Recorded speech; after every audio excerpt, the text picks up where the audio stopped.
Сибай готовится встречать День Великой Победы. Сегодня в городе прошли торжественные митинги.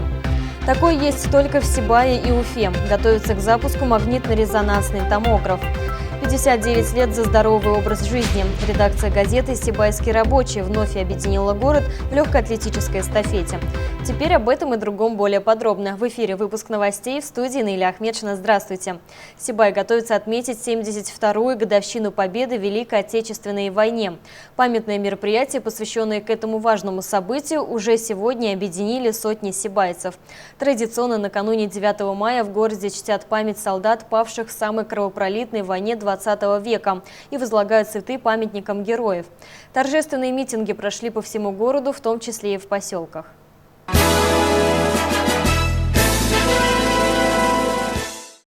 По-летнему жаркая погода, которая несколько дней радовала сибайцев, сегодня резко сменилась дождями. Как будто сама мать природа плачет накануне празднования Великого Дня Победы. Ведь сколько бы времени ни прошло с далекого 45-го года, этот праздник есть и остается самым дорогим и трогательным, мерилом мужества, величия, силы духа простых людей. 9 мая – одновременно радостный и грустный праздник. Наши солдаты отстояли мир на земле, но многие из них не вернулись домой, погибнув в боях за свободу нашей Родины. Прошло 72 года с того неповторимого весеннего дня, когда за героизм, за непокорство, за миллионы непрожитых жизней была дарована нам Великая Победа. Но эти годы не властны над народной памятью, и чувства всегда вперемешку. Это и гордость, и восхищение, и боль, и глубокая признательность за светлый майский победный день. Хочу сказать о том, что в тысячелетней истории нашей страны только 300 лет были мирными. 700 лет, где-нибудь шла война, мы защищали свое Отечество.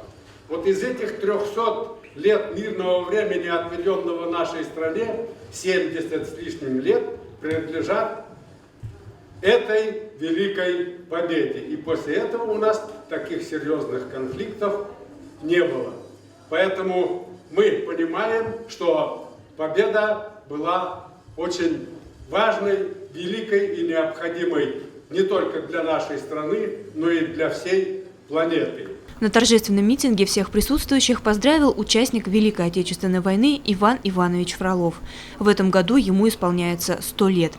Иван Иванович дошел до Берлина и видел все страдания и ужасы фашизма. А потому сознанием дела заявил: радуйтесь каждому наступившему дню. Очень мне трудно вспоминать это.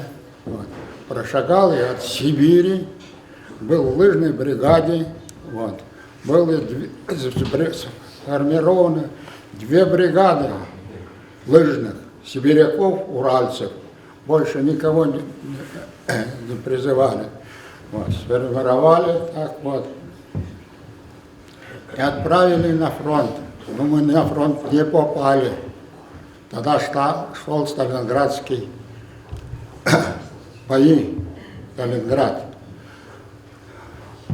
Сказать вам, не знаю, вы поверите, нет. Напиться в сталинградской воде невозможно было, на кровь. Красная от крови. Кровью была. Вот как. Перенесли люди, выстояли. Вот вам, как говорится, будущее вы все поколения. Будьте справедливыми, не забывайте, дружите. Растут рябы, клен зеленый стрезной, я влюбленный и смущенный пред тобой. Воспитанники детской школы искусств подарили гостям военные песни и танцы. Далее минута молчания, дань памяти и уважения всем людям, отдавшим своей жизни за то, чтобы сегодня у нас над головой было мирное небо. После состоялось возложение цветов к памятнику героя Советского Союза Александра Матросова, который пал смертью храбрых в феврале 43-го. В 19 лет он не побоялся погибнуть и закрыл своей грудью амбразуру немецкого дзота, дав возможность бойцам своего взвода совершить атаку опорного пункта. Почтить память героя и возложить цветы к его памятнику смогли все желающие. Среди них были депутаты Совета городского округа, руководители организаций и предприятий, почетные горожане. И, конечно, мы благодарны то, что все-таки мы выстояли, несмотря на голод, на холод, на все лишения. на такое тяжелое лихолетие. И наш народ непобедим. Это уже точно, это уже... Вот я скоро мне будет 80 лет, и вот за эти 80 лет я уже точно убедилась, что наш народ непобедим. Спасибо дедам и отцам за победу. Наш общий долг – помнить о погибших на полях сражений, не оставлять ныне живущих ветеранов без заботы и внимания. Их жизнь – нравственный ориентир для молодежи, для всех поколений жителей нашей страны. Лиана Кириллова, Айгуль Хамитов, Радмир Исенгулов, Любовь Карпова, телекомпания СТВ.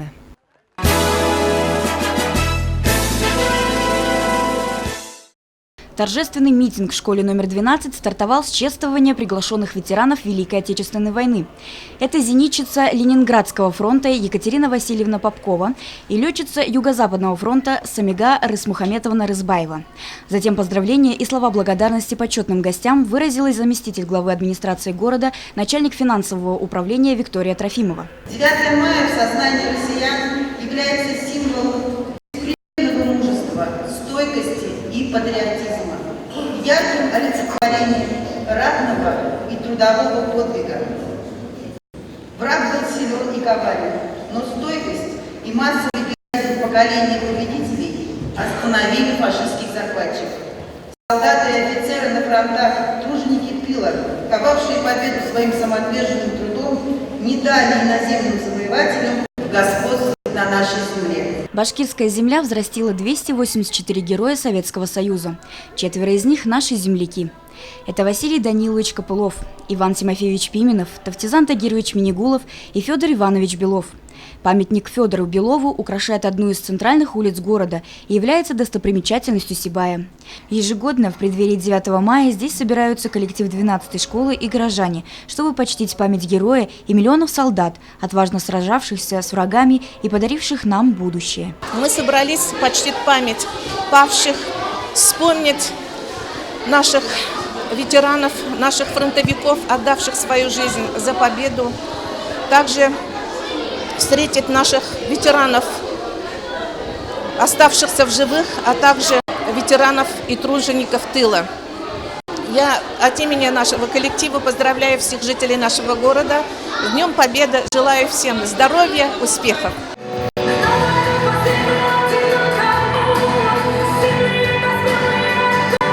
На торжественном митинге ветеранов войны и гостей мероприятия своими талантами порадовали ученики школы номер 12.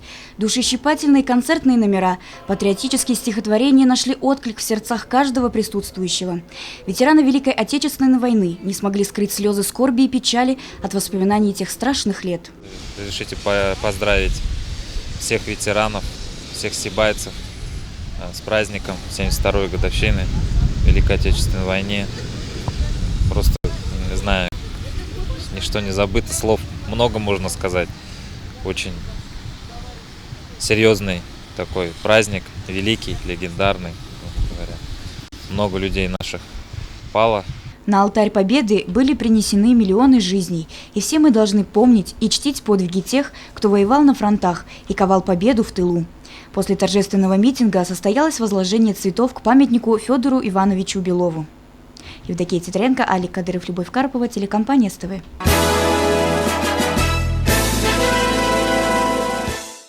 Пройдут века, но навсегда в памяти народа останется эта горькая дата – начало Великой Отечественной войны. Миллионы людей уходили на фронт. Среди них были и жители поселка Туяляс. На войну призвали 56 человек. Живыми вернулись лишь единицы. К сожалению, сегодня в поселке не осталось живых свидетелей тех кровавых дней. Но их заслуга перед Отечеством навсегда останется в памяти односельчан, которые сегодня также провели торжественный митинг, посвященный 72-й годовщине Великой Победы. Тяжелый труд, послевоенная разруха – все это досталось старикам, женщинам, детям, да немногим вернувшимся с войны мужчинам. На их плечи легло становление поселка в послевоенное время. Перед ветеранами тыла выступили учащиеся 11-й школы и представители администрации. Они поздравили всех с великим праздником. Далее мероприятие продолжилось во дворе школы, где установлен обелиск солдатам-освободителям. На камне высечены имена солдат, которые погибли на поле боя во имя мира на земле и счастливого будущего. Нет в поселке семьи, которой не коснулось бы это ужасное слово – война. В каждом доме могут гордиться своими предками-победителями. Отрадно, что сегодня растет достойное поколение патриотов. Будущие солдаты продемонстрировали в этот день свои боевые навыки. Торжественное мероприятие завершилось чаепитием.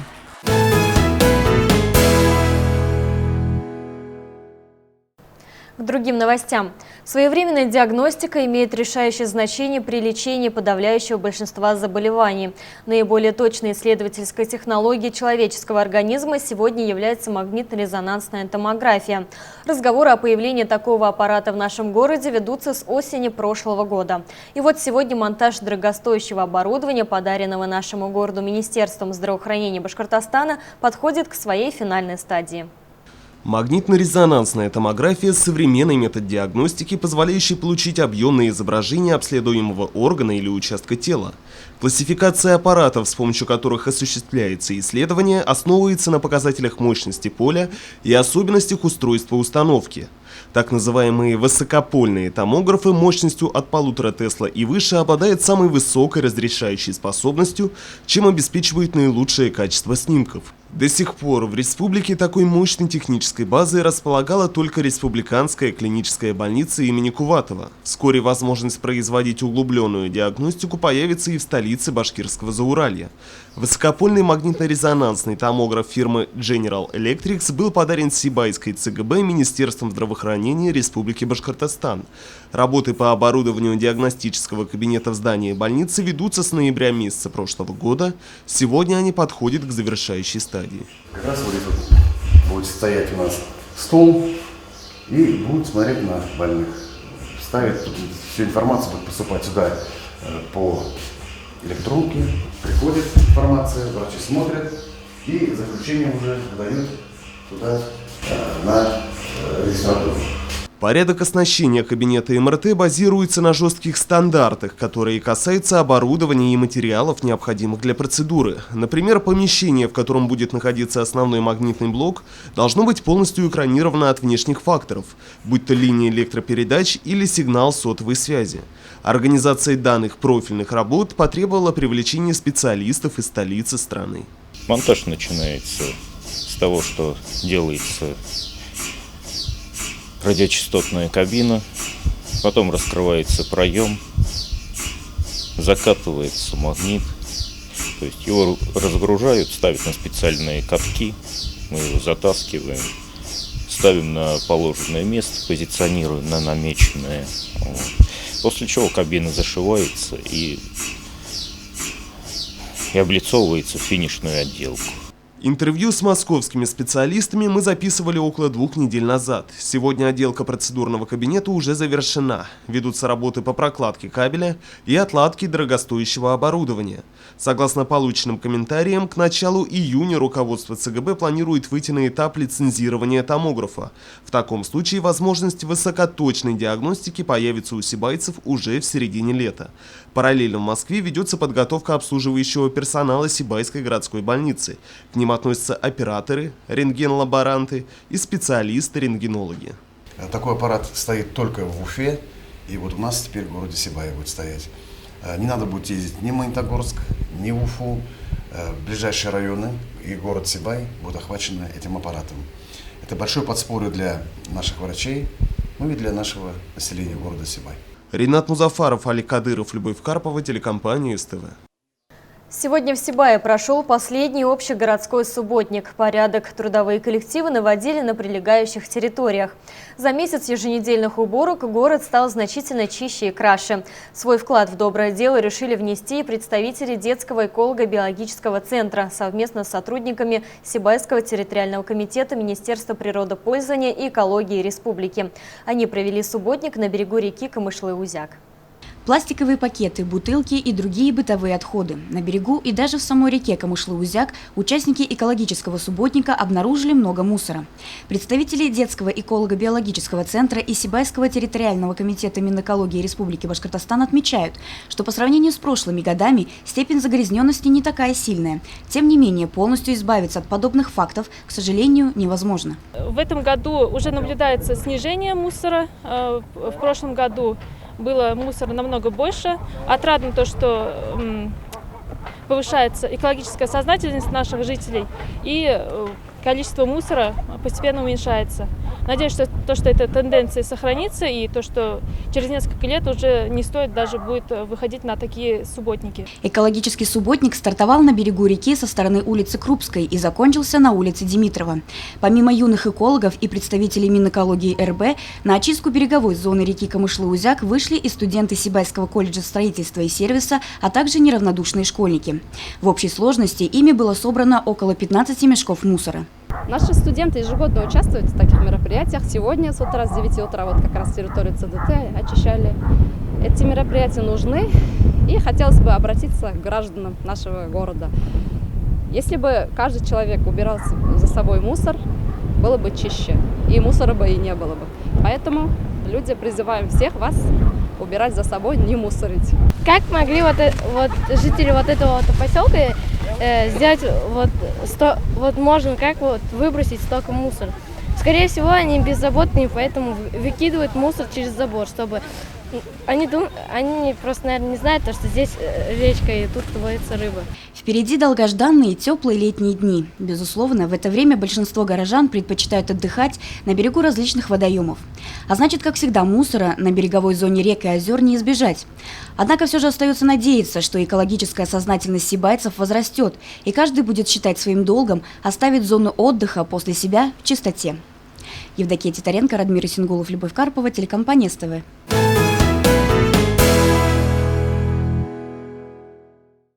Итоги учебного года подводит детская музыкальная школа. На днях состоялся отчетный концерт, подготовленный воспитанниками учреждения.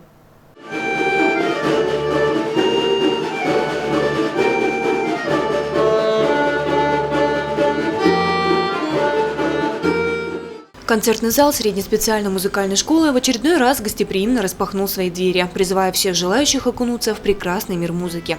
Подходит к завершению еще один учебный год, и пора подвести итоги. Вот и закончился еще один учебный год. Он для нашей детской музыкальной школы был также таким плодотворным, успешным. Ребятишки участвовали во многих конкурсах, в 14 конкурсах различного уровня, международные, всероссийские, зональные. Во всех конкурсах мы стараемся участвовать. Впереди еще будут серия концертов отчетных по отделениям, где родители могут посмотреть каждый своего ребенка, насладиться искусством, чему научились наши дети в этом успешном учебном году. Программа отчетного концерта была насыщенной и разнообразной. В музыкальной школе занимаются сотни детей по самым разным направлениям. Номера для подведения итогов учебного года были выбраны не случайно. Они все отображали актуальную сейчас тему экологии.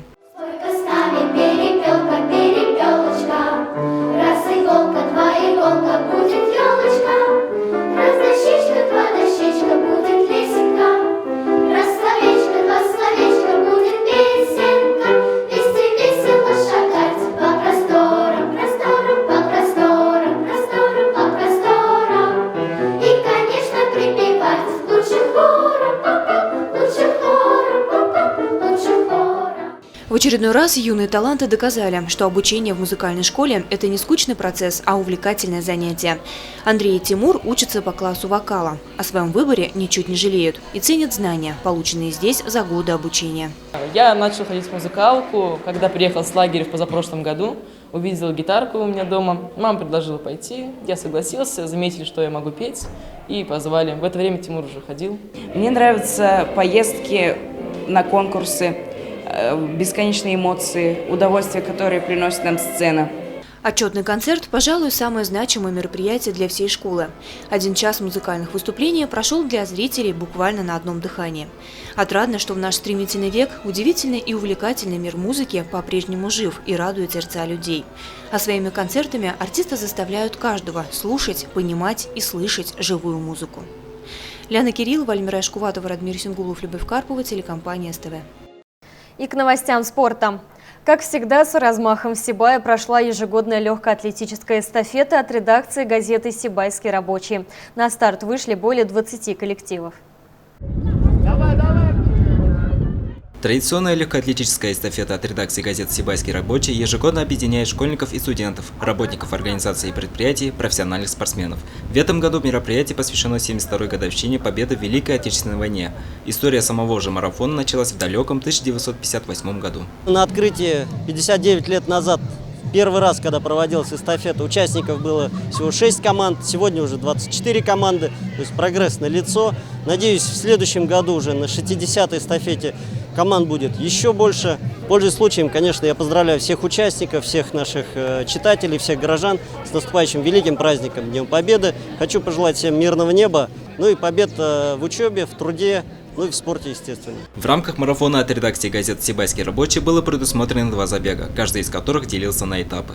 Первыми бежали работники производственных коллективов города. Из 7 этапов 2 являлись призовыми. Это дистанции 500 метров для женщин и 700 метров для мужчин.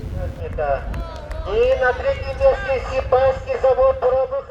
Впервые участие в спортивном мероприятии, организованном журналистами, приняла команда Сибайского завода буровых реагентов. Но фортуна в этот день была благосклонна к постоянным участникам марафона, команде отдела образования. Они стали победителями среди трудовых коллективов. Бежала последний этап, финиш, и мы финишировали первыми. Было, как сказать, тяжело, конечно, но если каждый день тренируешься, то, конечно, это не очень-то и трудно. Вторыми на старт вышли школьники и студенты. В минувшем году победителями эстафеты среди общеобразовательных учреждений Сибая стала команда школы номер 1 под руководством лучшего работника физической культуры Республики Башкортостан Натальи Донцовой. И на этот раз ребята были в числе фаворитов. Раушания Мурадимова учится в 11 классе школы номер 1. Именно она на последних метрах дистанции сумела собраться с силами и выложиться по полной. Девушка опередила соперницу и финишировала первой. Таким образом, ее команда повторила успех прошлого года и стала чемпионом. Наша команда самая лучшая. Все вложили в эту победу. Благодаря этому мы выиграли. Ну, спасибо всем ребятам, что мы выиграли первое место. Еще одной традицией легкоатлетической эстафеты от Сибайского рабочего является ее комментатор. Это бессменный Фаниль Габдрафикович Аминев, мастер спорта Советского Союза по легкой атлетике. На протяжении всех забегов он оперативно освещал положение дел на дистанциях. Итак, дорогие друзья, посмотрите, с небольшим отрывом лидирует команда Сибайского института БГУ. Марафон прошел быстро и без накладок. Сказывается многолетний опыт организаторов, которым помогал и Комитет по физической культуре и спорту администрации города. После всех забегов состоялась церемония награждения победителей.